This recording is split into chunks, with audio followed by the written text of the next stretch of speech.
What seems to be happening, everyone? I am Allivoria. I hope everyone is having a terrific day as we head more into the world of the bat virus, COVID-19, whatever you want to call it. As we head deeper into it, I just want you guys to know that I am here for you. My Twitter and my Instagram are always going to be in the description of every video. And if y'all are having some bad times and need someone to talk to, go ahead and hit me up, and I will most likely get back to you. I gotta help out a loyal fan base because I wouldn't want to do this without you guys.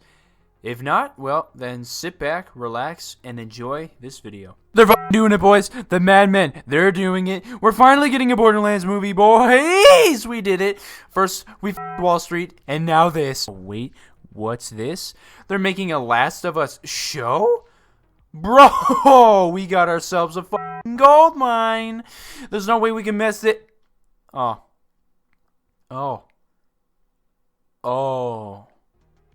Oh no. So, yes, ladies and gentlemen, we are indeed going to be getting a Borderlands movie and a Last of Us show. This is a surprise to be sure, but a welcome one? My friends, this is an interesting development, to say the least. Interesting indeed. Now, these are definitely not the first video games, movies/shows that have been made. And they have, of course, all been successful. Well, except for these. Okay, a good bit of them sucked mega fat armadillo. But hey, some of them are good. The Witcher, in my opinion, was a pretty good show. It was received well, and actually was, again, in my opinion, the most successful game adaptation on the big screen. So CD Projekt Red is going to use this success right off of it to make a cyberpunk movie. Of course, the thing is, it won't be able to be played on your typical television set, because they did not expect that TVs would, evolve. So you're going to need a 8K television if you want to get more than 20 frames a second on that one. But anyway, there have been some pretty successful game adaptations. Like I said, The Witcher, and I personally didn't think Sonic was terrible. And its box office to budget ratio was a pretty big margin, so I would call it successful. Mortal Kombat was pretty but it does, however, suffer from the Revenge of the Sith syndrome, I like to call it, being that it was a bad movie, but the memes make it pretty good and make it worth it. But however, by majority, most people either didn't like these new adaptations, or they just straight up flopped, which kind of puts my opinion for these new ones at cautiously optimistic. I mean, Borderlands is one of my favorite games I ever played.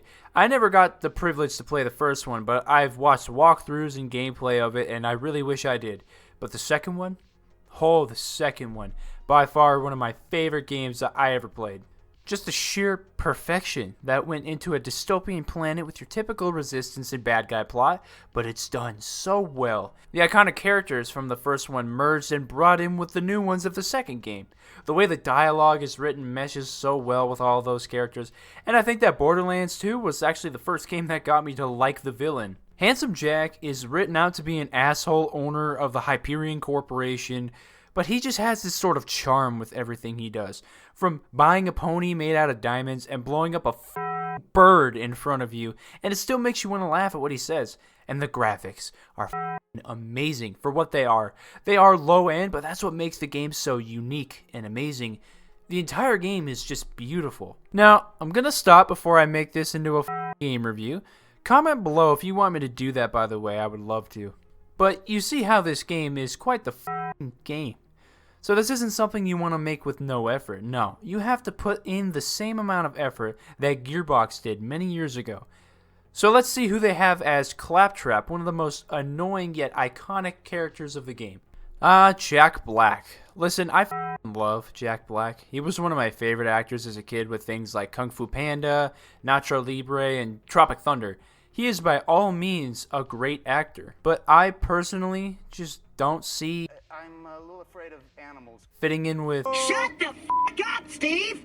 Claptrap's voice is annoying, and that's what makes his character. But I do have faith in Jack Black that he will do his best with what he's given. Now let's see who Roland is, the leader of the mighty Crimson Lance, and in the second game, the Crimson Raiders, the last resistance force fighting back against the Hyperion Corporation and Handsome Jack, a man of sheer willpower, focus, and strength. Bruh, you gotta be f***ing kidding me. I swear I'm getting annoyed with the amount of movies that Kevin Hart is in and the amount of them he should not be in. Bro, The Rock would be perfect perfect for this role. Roland is a big, strong guy with a very serious look on his face, yet a very calming look if you're on his side. A perfect role for Dwayne. Not 5'4" high-pitched Kevin Hart. I like Kevin Hart. He's funny. But why the actual could you not get anyone just a tad bigger for Roland's 5'11" character? And we also have Jamie Lee Curtis playing as Tannis. Not a bad choice, just maybe a little younger.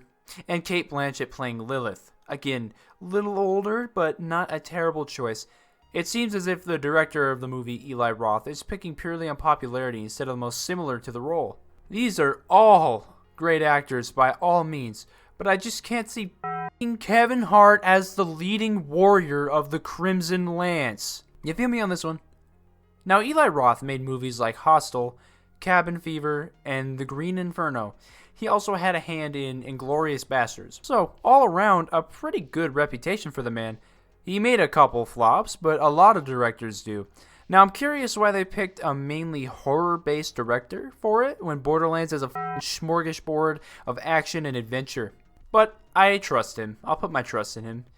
For the love of God, don't make me regret that. And at the moment, not much is known about the movie other than the little cast we have and the director. So we're going to see in the future just what else they have in store for us. I love you, Jack Black. Please, make Claptrap annoying for me. Now on to The Last of Us. This is going to be a show, not a movie like Borderlands is. Personally, I can see a movie about this being a bestseller if done correctly. Kind of like SCP.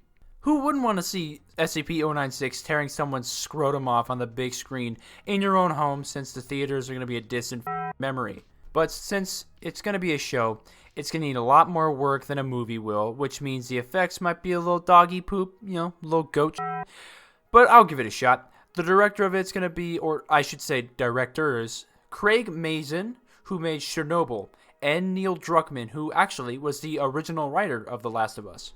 So that's going to be in great hands. That's actually what gives me hope about this. The fact that they have someone who specializes in dystopian horror and the original writer will help out a lot. Pedro Pascal will be playing the role of Joel. Pedro Pascal is a phenomenal actor, playing the Mandalorian's Din Djarin. He was also in Narcos and Wonder Woman 1984, the best DC movie ever made. We're just going to go ahead and ignore the fact that Wonder Woman kind of having sex with someone against their will is in that movie, but it's all good. Like I said, don't worry about it. Pedro Pascal is a very, very good actor. He doesn't look too much like Joel, but like I said before, I'll forgive actor looks as long as they play the character correctly. Not that he won't look like Joel, I just think I'll see Pedro Pascal as a serious yet understanding character instead of Joel. Although Pedro Pascal does excel in this type of role since he played a very serious character in Din Djarin, so I think that'll be super fun to watch. Now, the role of Ellie will be played by Bella Ramsey, who also starred in Game of Thrones. Now, I think this is a great fit for Ellie. Her ability to portray a tough young girl who still has a lot to learn is literally who the Ellie is. Both very good picks for the main protagonists. So, as you can see, the pieces are in place. Good directors, phenomenal casting. This, honestly, can truly overtake The Witcher as the best live-action video game show adaptation. I look forward to watching it at my friend's house because I am not paying for HBO. So, ladies and gentlemen, we have some very interesting to look forward to in the coming months. I am excited for both of these big screen adaptations from the video game world to be brought to the television audience. Both of them look like they can be big hits. But, at the same time, just because it's a video game does not mean it's going to be good or popular.